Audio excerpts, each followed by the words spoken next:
I'm Leslie Nathan Street, president of the Gift and Home Channel, and I'm here with Bill Windsor, president and CEO of the Dallas Market Center. And we're here at the June market. And Bill, we're on the third day of the market. I'd like to know a little bit about how things are going. Well, I think it's going great. I mean, if you look at the headlines, they scare you to death when they talk about the economy and all that.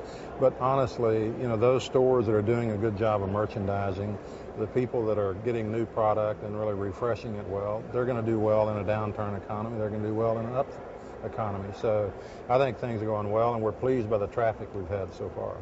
Well, that's great.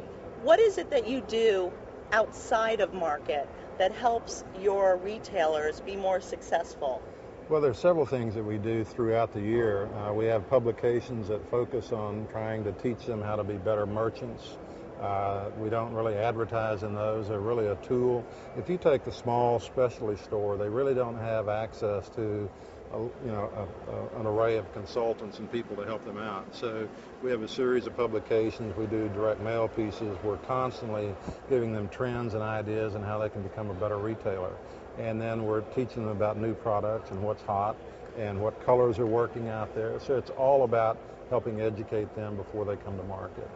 That's very interesting because that's what we're doing also at the Gift and Home Channel, and I think that's why our partnership works so well together.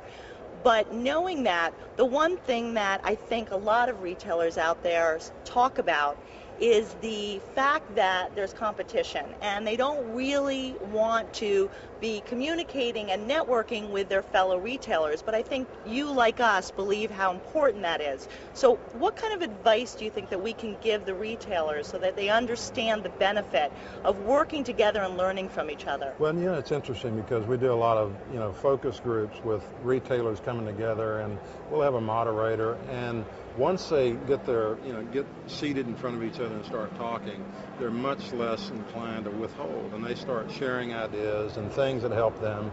And I think they begin to realize that there's enough room for everyone, and the better they are, then the better their bottom line is going to be. So it's all about communicating and exchanging ideas and information so that they can become better.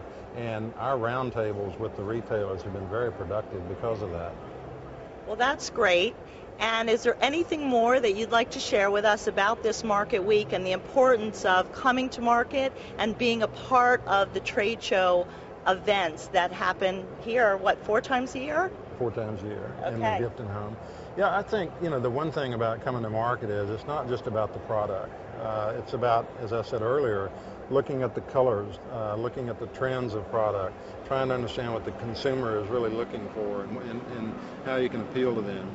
The other thing is very important that we're learning a lot is that you can't treat all of the buyers the same. We now have the Gen Y buyer. They have a different motivation when they're coming to market than somebody that was born in the 50s. So you've got to really appeal to a different variety of buyer today than ever before because their careabouts and their needs and what they're looking for is very different based on their background and profile.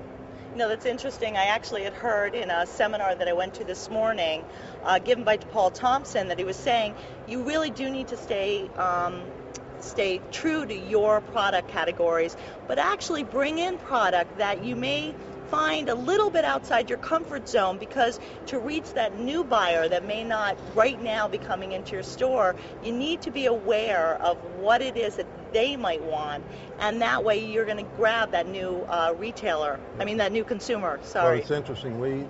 I was with a retail buying group just 2 days ago, and they were asking us what we were doing about understanding our younger employees.